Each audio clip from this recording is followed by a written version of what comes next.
we gave permission to Steve Leibowitz. He's the president of the American football in Israel. And they have a national team that's traveling to the World Championship next month, and he wanted to have our permission to spell out MAX on the uniform of the players on their jerseys in memory of Max. Max would be so happy to know that the Patriots and Israel's national team of American football have reached out to honor and commemorate his life. While our family was sitting Shiva in Israel, commanders and fellow soldiers that trained with Max shared stories illustrating just how great a soldier he was.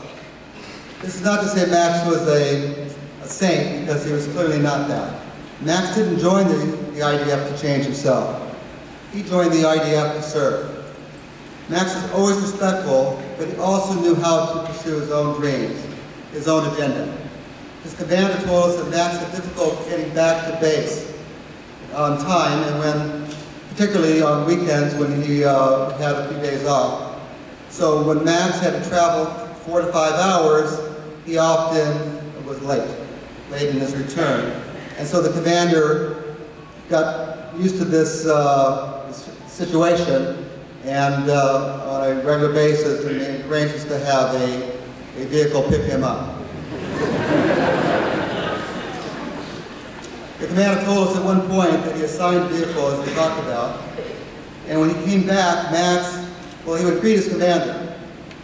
He'd light up a cigarette, and with a straight face and that little smile, that grin, and while he was being reprimanded for being late, he would say, "I don't understand Hebrew."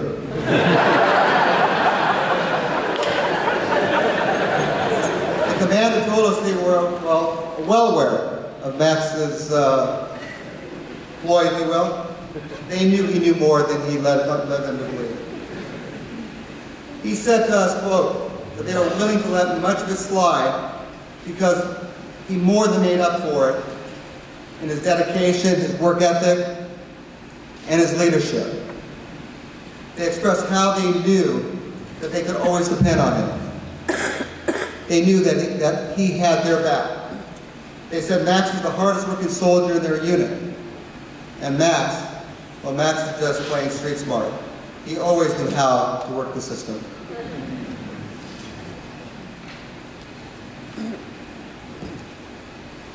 To the joy of our family, Max shared a B'nai Mitzvah with his brother Jake on August 5th, 2005. Like his birth, once again, Max's life was linked to a death in the family. This time it was his beloved Grandpa Sandy, who passed away in May, just a few months before this memorable event. Once again, true to his calling, family and friends were reunited in celebration of Max's life while the healing from our loss was underway. Max graduated El Camino High School with exceptionally good grades, but it was during his senior year that Max began to lose his compass. After graduation, Max attended some college courses at a local junior college, but he was struggling with his self-identity, self-esteem, and for the first time began distancing himself from family. Fortunately, at this time, Jake and Paige were making arrangements to go to Israel through the Birthright program. They reached out to Max, and he agreed to join them. To our delight, our 3 children, now young adults, departed on a journey in June 2012 for what turned out to be a life-changing experience for all of them, but particularly Max. It was through Birthright that Max formed a bond, a true friendship with Matan, one of the soldiers in our kids' tour group. Matan spoke at Max's funeral with such passion and love for him. He had embraced Max like a brother, and we embraced Matan. We welcomed him into our family. We have the utmost admiration and praise for Birthright. David Fisher, president of Birthright, is here tonight, and we want you to know that we will continue to support you and the Birthright program unconditionally. Thank you for all that you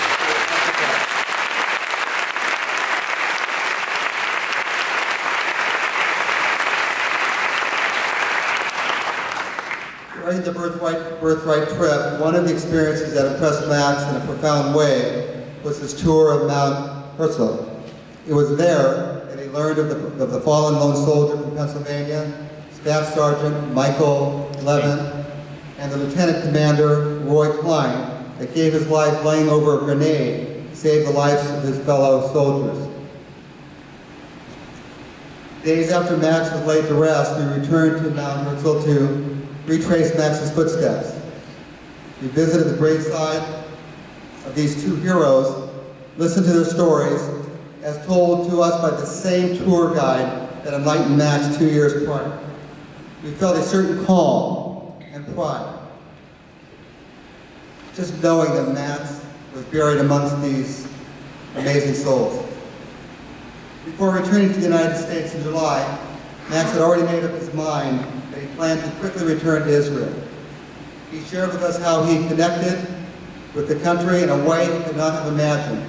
He told us how he loved her beauty, but mostly he loved the people. Max was 22, and he believed that maybe one day he would choose to make Israel his permanent home. He also believed that he had a responsibility to serve in the Israel Defense Forces while he was still of the acceptable enlistment age. Max told us that he could not, in good conscience, consider becoming a citizen of Israel without serving. Once Max set his sight on a course, his competitive juices started to flow. Within weeks of his return, he had made contact with the IDF and put the wheels in motion. Max began initiating the enlistment process and spent as much valuable time as he could with family and friends before returning to Israel in September of 2012. Max understood that every young Israeli man and woman mandatorily served, and he just believed that was his responsibility as well. It was his duty.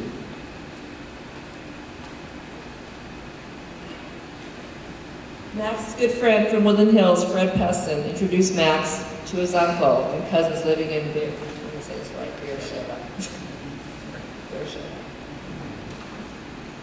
Their home became Max's home for a few months, awaiting the commencement of training. We are extremely grateful to Fred for the introduction to his wonderful family in Israel and for his family accepting and welcoming Max into their home. They provided Max with food and shelter, but mostly they embraced him as part of their extended family. Michael, Fred's cousin, became a very close friend of Max. Max spent quality family time at Michael's home with his dad and sister, but he slept at Michael's grandmother's home about 1 block away. Michael's dad spoke Russian and Hebrew, but not a word of English. His grandmother only spoke Russian. We visited both homes when we traveled to Beersheba. His grandmother showed us his room, and for a brief time we were able to get a sense of his home away from home. Even though they never spoke, Max loved her, and she loved him. Max started training in December of 2012. Although he did not speak Hebrew, Max was committed to joining the Golani Unit 13. Max was earning recognition for his combat and leadership skills. In early 2012, 2013, Max was called in for an interview for Golani. Max was told at that time that he would not be accepted in the Golani unit because he did not speak Hebrew well enough to advance.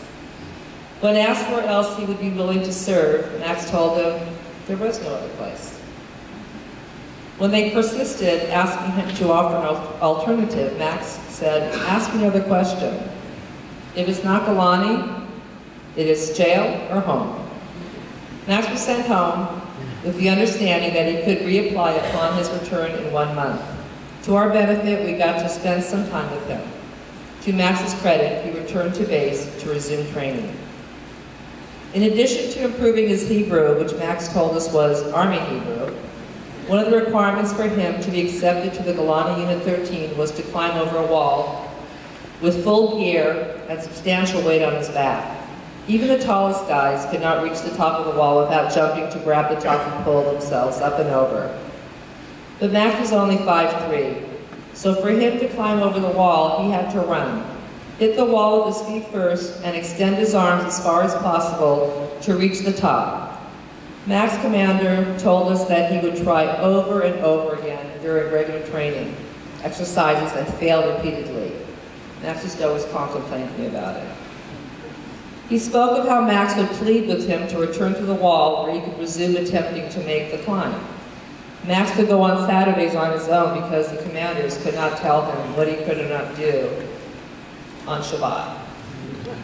Max eventually climbed that wall, the final hurdle to being accepted into Golani. More important to Max, he got accepted into Golani Unit 13, his goal from day one. During training, Max was elevated to sharpshooter due to his proficiency. One of the